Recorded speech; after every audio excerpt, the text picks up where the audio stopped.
Greetings, everyone. My name is Rio, and I'm here to talk about a very important issue that I feel very strongly about. As you know, Kevin Hart was supposed to host the Oscars for next year. He was happy, he was excited, everything else. But his past tweets regarding the LGBT community came out, and it came back to bite him in a very bad way. Now, according to him, the Academy told him to apologize or he would not host the Oscars. He made an Instagram video saying that he already apologized. He's not the same person that he was. He said that if people can go back and rehash these tweets, why can't they rehash the apologies and all this? But then he ended up giving up his spot, and he ended up apologizing in a tweet. And now, of course, Hollywood and his friends and associates are coming to his defense. Nick Cannon was on the Wendy Williams show, and he came to his defense, and he used examples of 3 white comedians and Hattie McDaniel. This is how I feel in a situation. I understand what Nick was trying to say, but the bottom line is this, Mr. Cannon. The 3 women that you name, Amy Schumer, Silver Silverman, and Chelsea Handler, these are 3 pro-gay activists who live for the gay communities, surround themselves with the gay community. Nothing they do is without the gay community. Now, what their problem was that they used our lingo in a very untactful, disrespectful way. But the thing about it is, all 3 of these comedians humbly apologize. Key word, humbly apologize. Kevin, your friend Kevin, did not. And the second example, Hattie McDaniel won the Oscar for Gone with the Wind. She was the first black woman to win the Oscar in 1940. We didn't have Facebook or Twitter or Instagram, so we couldn't issue the apology that she had to stand in the back and whatnot. We would have done it, but back then we didn't have the resources to do it. So I think you went a little bit too far on that situation. But the bottom line is this. You claim that Kevin Hart is your best friend. Well, this is how I feel. Teach your best friend the difference between right and wrong. Everybody wants to come in his defense and blame us because we held his feet to the fire, but no one is willing to say, Kevin Hart, what you did was stupid and wrong. And until anybody, his supporters, his family, his children, his wife, until one of y'all can actually say those words to him, then everything that you're saying right now has no depth and has no merit. And it's not just a white people thing. It's not a race thing. It's none of that. The bottom line is words matter to us. Yes, we are a very forgiving community, but we are a community that never forgives and never forgets. We know, we remember how you treated us back then and how you treated us back now. And let's be real honest with each other.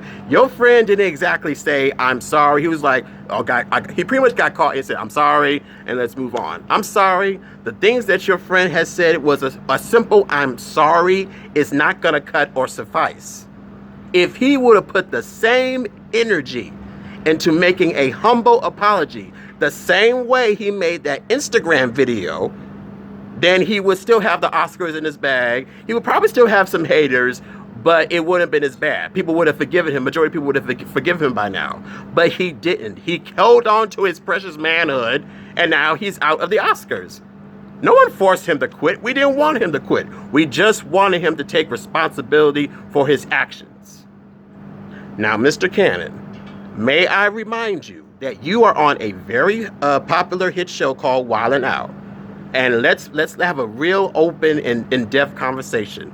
You have comedians that are heterosexual, homosexual, bisexual, trisexual, asexual, and many other sexuals that I don't even know about.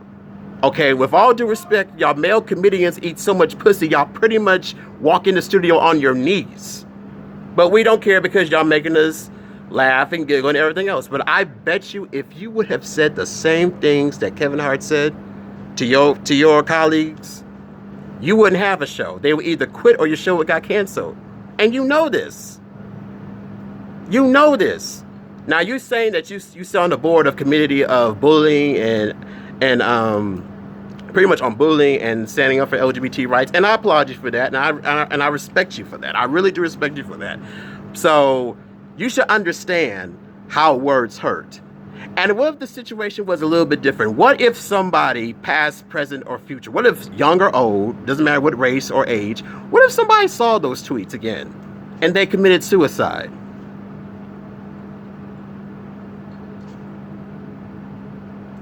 It could have happened. It didn't happen, thank goodness, but it could have happened. Words hurt. And this is the problem I have with people like Kevin and in Black Hollywood.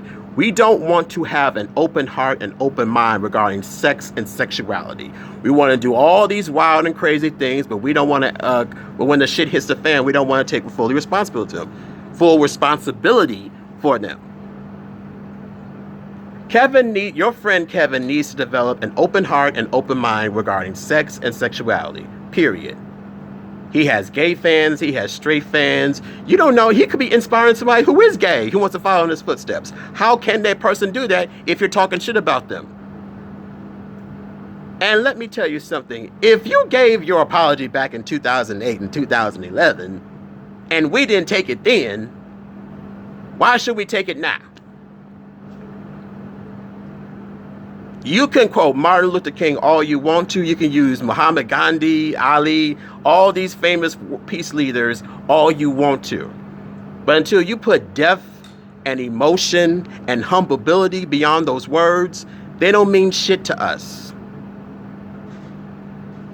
This is 2018. Y'all cannot continue to say the dumb shit that you do and thinking we're not going to hold your feet to the fire. We are. We did it with Jennifer Holliday, and we did it with Joy Reid. But guess what? Both of these women humbly apologized, and they're still famous to this very day. So if they can do it, why can't you do it? You can't just say, I'm sorry, thinking that shit's going to be over. If you would have said, I'm sorry, with some humility, it would have been over, period. So all y'all people thinking that we did this to Kevin and because he's a black man and all that shit, it ain't true. It's not true, and it's far from the truth. We don't give a damn about who you are or what race you are or how much money you got. If you disrespect the gay community, we are coming for y'all. We've been dealing with this shit for almost 2,000 years. This is 2018. This ain't the Stonewall ages. It is time for Black Hollywood to have an open heart and an open mind regarding sex and sexuality. And I think if everybody can do it, then life would be so much better for all parties involved. If Tank, who is a humble king in R&B, could get up, go to Atlanta, perform for a bunch of gay people with no clothes on, with pretty much with no shirt on, and still come home to his wife and children and act like it was nothing.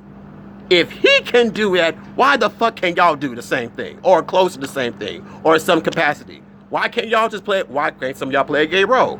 Why can't y'all perform for a venue for gay people? What's stopping you? What do you got to lose? What, some female fans? Some money? If you have money, then it shouldn't matter. It is time to develop an open heart and open mind, period.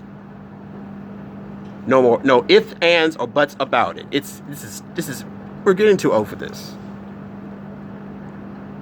So to all the Kevin Harts, to all the Nick Cannons, to all the Shamar Moores, to all the Morris Chestnuts, to all the Denzel Washingtons, to all the Samuel Jacksons, to all the Tyreses, to all the Tanks, to all the Trey Songz out there in the world, the message is clear. It's 2018. We're here, we're queer, get over it and get the fuck over it. We exist in this world, we're in this world together. So you got two choices. Either you're going to love us or you're going to hate us. And I think I can speak for all parties involved when I say that loving us would be the most beautiful option in the world. The choice is yours. Until next time, my name is Rio, and I'm out.